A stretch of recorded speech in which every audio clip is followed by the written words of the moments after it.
a record number of unaccompanied minors at the southern border of the United States. Minors that we were told would not be held in detention facilities anymore, now overflowing those facilities.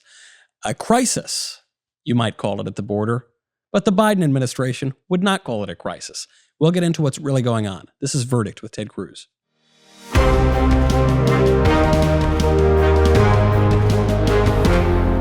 Welcome back to Verdict with Ted Cruz. I'm Michael Knowles. Senator, there is one issue above all that is dominating right now. It happens to have a lot to do with your state. Yep. There is no transparency whatsoever on this. You're having liberal reporters telling people that they had greater access under Trump, under Obama. Right now, they're being shut out. What is going on at the border? Well, it's a crisis, and it's not complicated to call it that. We are seeing the volume of illegal crossings rising dramatically. Last month, in the month of February, we had over 100,000 illegal immigrants detained. We are seeing, in particular, a crisis with children.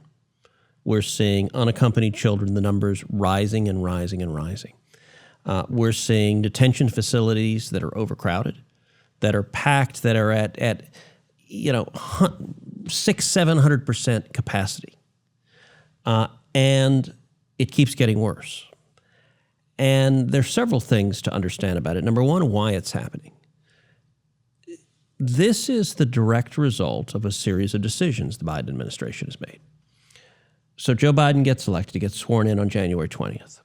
Within days, he announces we're stopping construction of the wall. Yeah. So border wall done.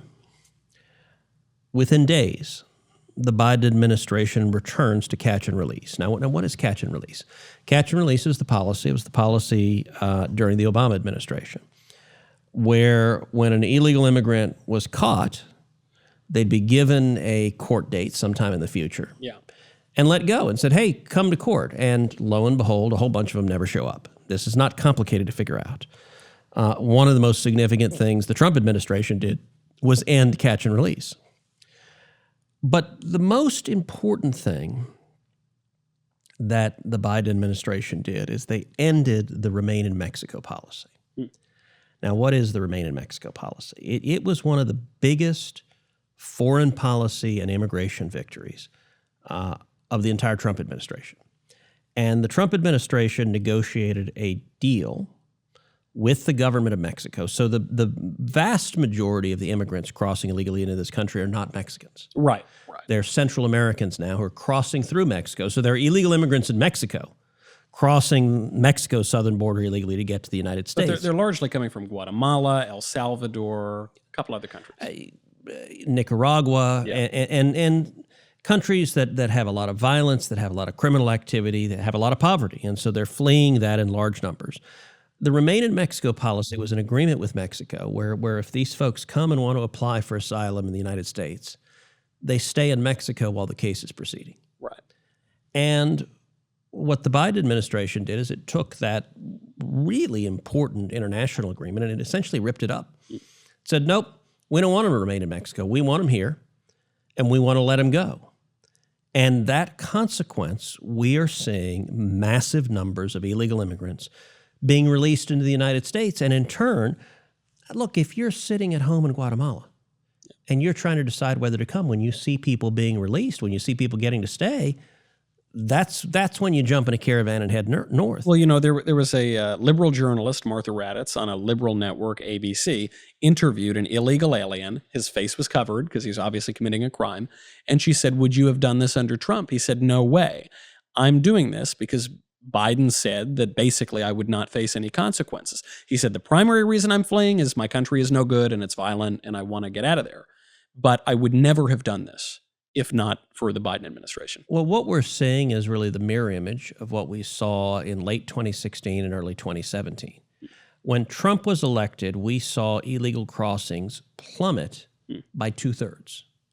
And it plummeted by January and February of 2017. And at the time, Trump had just been sworn in. To be honest, he hadn't done anything yet. Right. I mean, he literally was just, moving in. Yeah.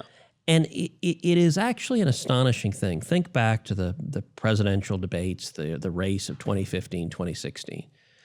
If any Republican had said, if you elect me, the sheer act of electing me will drop illegal immigration by 2/3. Right. You'd have been laughed out of the room. Like every reporter would have laughed at you. Everyone said that is absurd. So Trump, but January, February 2017, hadn't hired new Border Patrol agents. He hadn't built a wall. He hadn't done anything. And the numbers plummeted. And the reason they plummeted is that people believed Trump was going to enforce the law. And so if you're making the decision, do I leave my country? Do I pay thousands of dollars to a human trafficker? Do I engage in a life-risking journey only to be apprehended and sent home? No, I think I'll just stay here. Yeah. We're seeing the mirror image of that now. Right now, people making that same calculation are looking at Joe Biden saying, you know what? If I get there, I get to stay. Yeah. So ollie, ollie, oxen free, let's go. Right. Right. Because, this is a very basic matter, but when you incentivize certain behavior, you get more of it. When you disincentivize certain behavior, you get less of it. Michael, if you say things like that, you're going to identify yourself as a conservative. And they're going to require you to wear like a patch or something. Liberals don't understand incentives. It's one of the most fundamental divides between left and right. It is the concept of incentives. So let's take kids and kids in cages. Remember, for 4 years, we heard the press harping on kids in cages, kids in cages, kids in cages under Trump. Well, the cages were built by Barack Obama. To quote the former president, who built the cages, Joe, right? That a lot of these photos that had gone viral, they were from the Obama administration. During the Obama administration, and here's why. So if you go back to what broke the system was DACA, which now the press loves and the Democrats love. It was President Obama's illegal executive amnesty. And what had happened there, if you go back and remember, and this feels like a long time ago, this is 2012, but if you remember, Obama had been asked over and over and over again by immigration activists, will you just declare amnesty? Use an executive order, declare amnesty. And Obama had said repeatedly, I can't do that. It's against the law. He said, I'm not a king. I'm not an emperor. That's how Obama put it. I'm not a king. I'm not an emperor. And then one day he woke up and he was an emperor. Right. And he issued a lawless order, directed his administration, never mind federal immigration law, we're not going to follow it anymore. If you came to this country as a kid, we're going to grant you amnesty. Now, the year before he did that, there were roughly 6,000 unaccompanied minors came into this country. So 6,000. Yeah. Significant number. Yeah. The next year, you know how many there were? More, I'm going to guess. 93,000. Wow, I didn't realize it was that high. And it goes back to what you just said, incentives, which is kids and parents realized, okay, the president just announced if you came as a kid, you get to stay. What's going to happen? Well, let's send a whole bunch of kids. Right. And actually, the Obama Department of Homeland Security, they interviewed a number of these kids. They asked them, why are you coming? And the kids said, because I get a permiso, which is, if I come, I get to stay. Right. Fast forward to today, we're seeing the exact same thing. You're seeing the Obama administration, or rather the Biden administration. Right. But Tomato. No, it's worse. It's tomato versus like massive bright red tomato paste. It's all the bad ideas More of Obama on crack. Because they don't understand incentives. Yeah. And, or perhaps they do understand incentives, but actually they desire this sort of behavior because they think it gives them advantage. It reminds me of years ago, I was reading a newspaper article, and I think it was a city council member in San Francisco who said, I don't understand. We have the most generous homeless benefits in the country, and we keep getting more and more homeless people. It's so strange. I remember reading it going, yeah, you're right. You don't understand. Right. Like if you pay people to do something, they'll do it. Right. And we're seeing this with these kids. But, to play devil's advocate a little bit, to give the devils their due, in the Biden administration, Jen Psaki said something the other day that I was sort of exasperated when she said it, because they said, okay, you said you wouldn't put the kids in cages, and you're putting the kids in cages, and you're letting some of them go, but you have to separate them because you got to verify that the adults that they're with actually are their relatives. And the things you're doing, it's basically just what the Trump administration did, except it would seem to be to a much greater degree. And she said, well, there just aren't a lot of options. I said, well, where was that kind of understanding when President Trump was doing that? And I guess, though, I would want to take her question seriously. What are you going to do when there aren't a lot of options? So, look, there are some Democrats, I think there are a lot of Democrats across the country who want to genuinely be compassionate. And I understand that that's the right instinct. I mean, it's not a little kid's fault. Right. And so, Jen Psaki has also said, we're not going to lock up kids. Yeah. Now, never mind that they are locking up kids. To a much greater degree, actually. To a massive degree. It comes down to incentives. Look, during the Obama administration, I remember traveling down to Texas. And a lot of our 2,000-mile border that we have with Mexico, 1,200 of those miles are along the border of the state of Texas. Yeah. So we've got more than half the borders in Texas. And I remember going to Lackland Air Force Base outside of San Antonio, where they had built facilities, built the early cages for kids. This is the Obama administration. I was there visiting, and I remember I was talking to an official from the Health and Human Services Department. And mind you, this is the Obama administration, so it's the Obama HHS. And this official described to me how the cartels were putting guns to the heads of little kids and forcing children to cut off the fingers or the ears of other kids. And what would happen is a family in Nicaragua or Honduras or El Salvador would give $3,000, $4,000, $5,000 to a human trafficker. These human traffickers are not nice people. Yeah. They don't love children. Yeah. They are vicious, horrific, criminal cartels. Yeah. And what they would do, once the family had given $3,000, $4,000, $5,000 to the cartel, to the trafficker, they would then deliver to the family their child's finger or ear and say, give us another $3,000. And they would extract more money from the parents. And so the Obama HHS official told me that they were getting, number one, kids that were horribly deformed, had fingers cut off or ears cut off. And they were getting other kids who were psychologically traumatized because they had a gun put to their forehead. Right. It wasn't even the traffickers that were cutting off the fingers and ears. It was the other kids. And my view, that the Democrats say we need to grant amnesty, we need to let kids come because we're compassionate. I'm sorry. If you're creating a system that is incentivizing tens of thousands or even hundreds of thousands, and the Biden Department of Homeland Security is projecting over 100,000 kids coming in the country unaccompanied, little boys, little girls. If you're putting little boys and little girls in the hands of human traffickers, you're not compassionate, you're not humane, you are a monster. And every one of those kids that is sexually assaulted and those, I remember, I think it was horrific. Huffington Post some years ago with Fusion published a survey. I believe the number was between 60 and 80% of women and girls who crossed the border illegally were raped or sexually assaulted along the way. It's staggering. And it's not humane or compassionate. And I will say I get frustrated with Democrats who virtue signal about how much they love immigrants, that they support a policy that involves a bunch of immigrant children being physically and sexually abused. It is grotesque. Yeah. And the real compassionate policy is what we had, which is to say we're going to enforce the law, we're not going to do catch and release, and if you come here illegally, we're going to send you home. And the reason that is compassionate is you don't end up with kids being handed over to traffickers. Those numbers dropped dramatically, and we're seeing that. And it seems like Biden and the Democrats don't understand cause and effect. There's the question of the justice in and of itself of saying a people has a right to have its own borders. But then there is this secondary effect, which is you're going to see those numbers plummet. Obviously that's a good argument. 6,000 to 93,000. We're not talking a small effect. Right. I mean, we're talking orders of magnitude. Yeah. And so I'll tell you, on Friday of this week, I'm going down to the border. And I'm bringing a number of senators. Right now, the current number is 17 senators are coming down.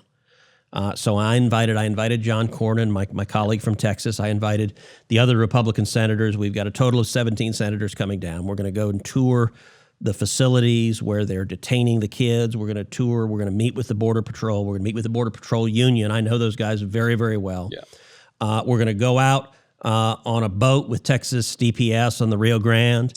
Yeah. And let me tell you something amazing.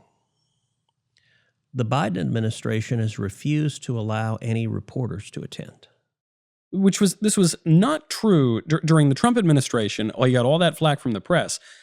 the press had much better access under the Trump administration. Trump administration, the press had access to all these facilities. Obama administration, Yeah. the press had access. Look, the Biden administration is already worse than the Obama administration on this front.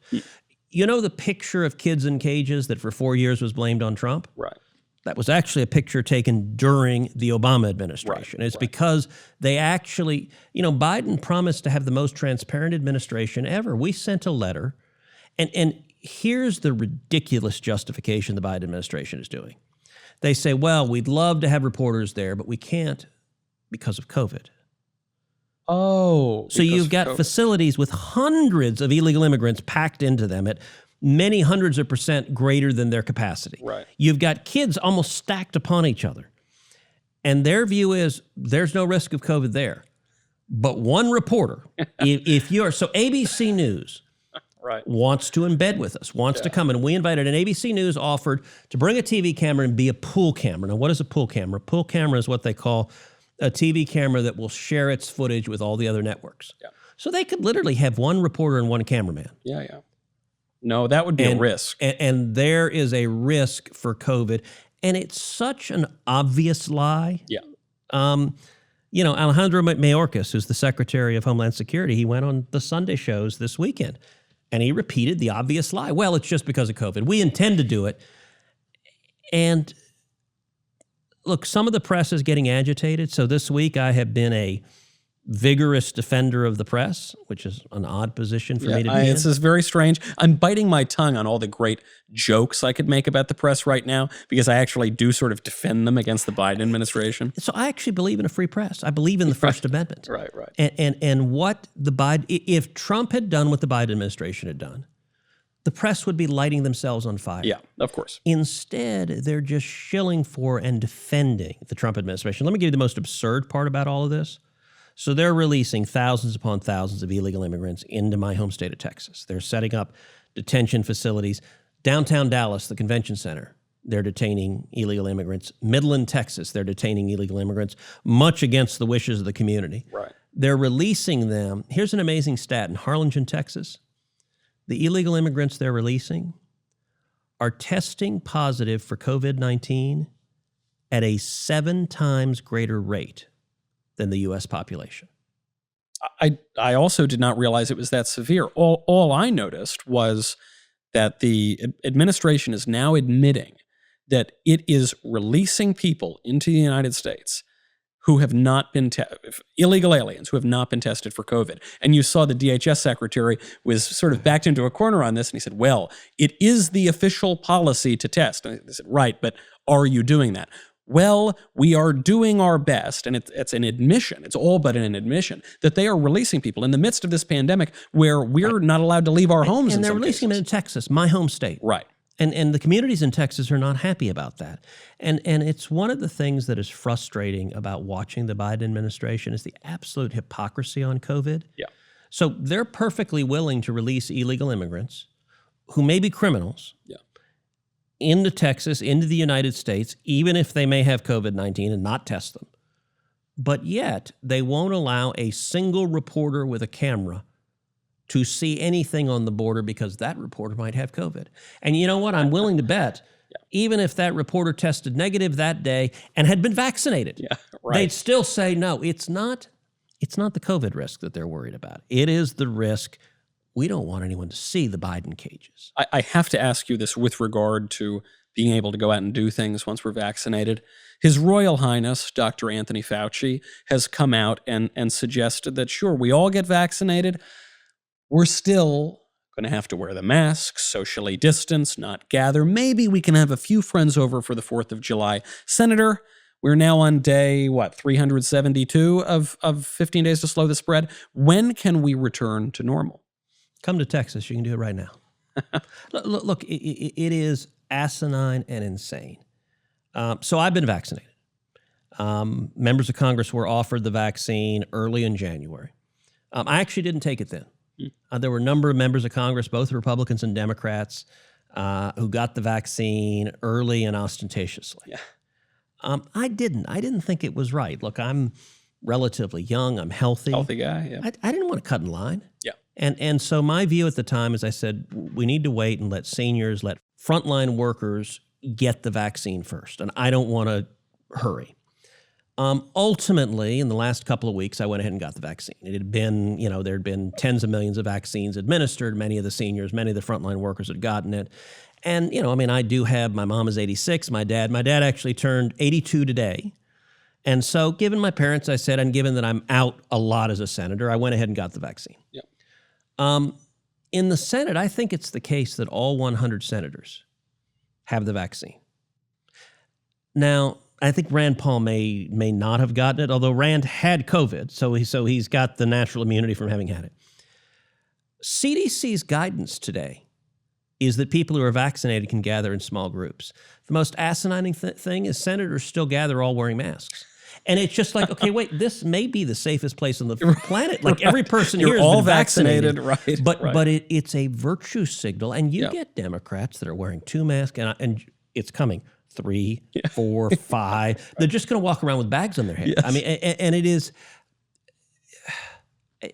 and I'm not one of the, there are people who are crazies who say it's all a hoax, it doesn't make any sense, do nothing. It's going to give you 5G, which frankly, I could use the better cell service. If I became a hotspot, that'd be perfectly fine. This is a serious disease. Yep. We've had over 500,000 Americans killed. We've had over 47,000 Texans killed. I think we need to treat it seriously. But we have. For God's sakes, has there been an infectious disease? Certainly not in our lifetime that we've treated this seriously.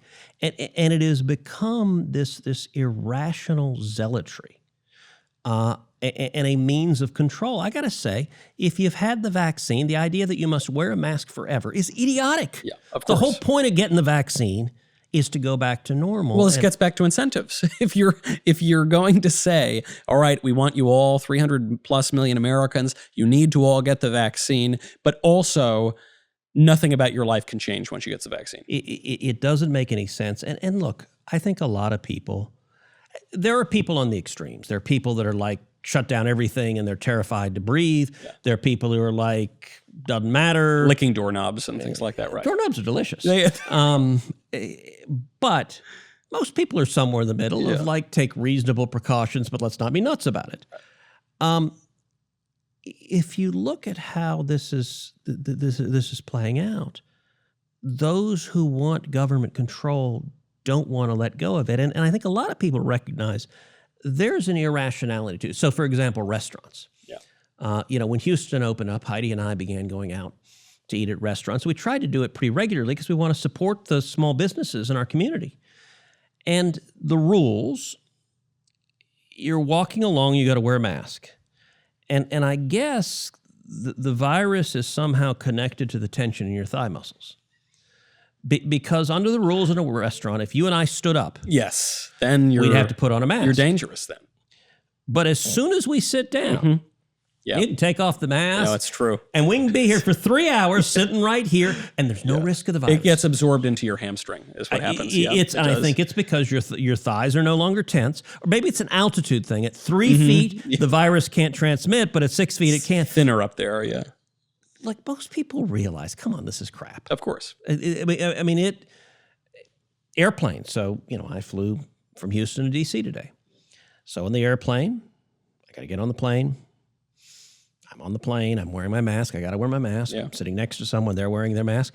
But there's the drink exception. So I had a cup of coffee. You got in trouble for the drink exception. Oh, my. They went nuts. So when I drink my coffee now, I hang my mask from my ear, so it's like visibly there. But I want you to think of the logic of this. If I'm sitting there, I've got to get the mask because it's going to kill people. Yeah. But if I have a cup of coffee in my hand, the coffee absorbs the virus. I think it does. And it works for a Coke. It works for orange juice, water. It's liquid. Yes. The virus doesn't like liquid. Or food. Yes. Liquid or solid. It only likes. Like at some point, everyone's going, this doesn't make any sense. Oh, it's an obviously arbitrary exercise in power. And it does actually get to something that I guess relates, but it gets to this abuse of power more broadly that I have to ask you about. It's from the mailbag. Question from Prudence, who asks, if H.R. 1 passes, so H.R. 1, you've referred to it as the Corrupt Politicians Act. Yeah. If H.R. 1 passes, is there any legal case to fight back against it? So not a political case to defeat it before it passes, but let's say, God forbid it happens, can you fight it in court? Of course. And if the Corrupt Politicians Act passes, there will be lots of legal cases challenging it. But I got to say, if it passes, we're going to lose all those cases.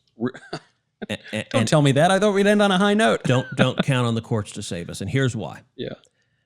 If the Corrupt Politicians Act passes, it will pass because the Democrats have ended the filibuster. The filibuster is the rule that requires 60 votes to pass legislation. If they've ended it and dropped it to 50 votes, that's the only way they'll pass the Corrupt Politicians Act, designed to keep Democrats in power for the next 100 years.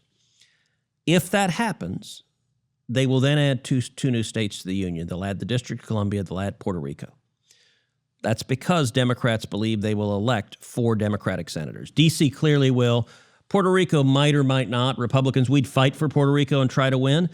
But if Democrats are right that elects 4 new Democratic senators, they will then pack the United States Supreme Court.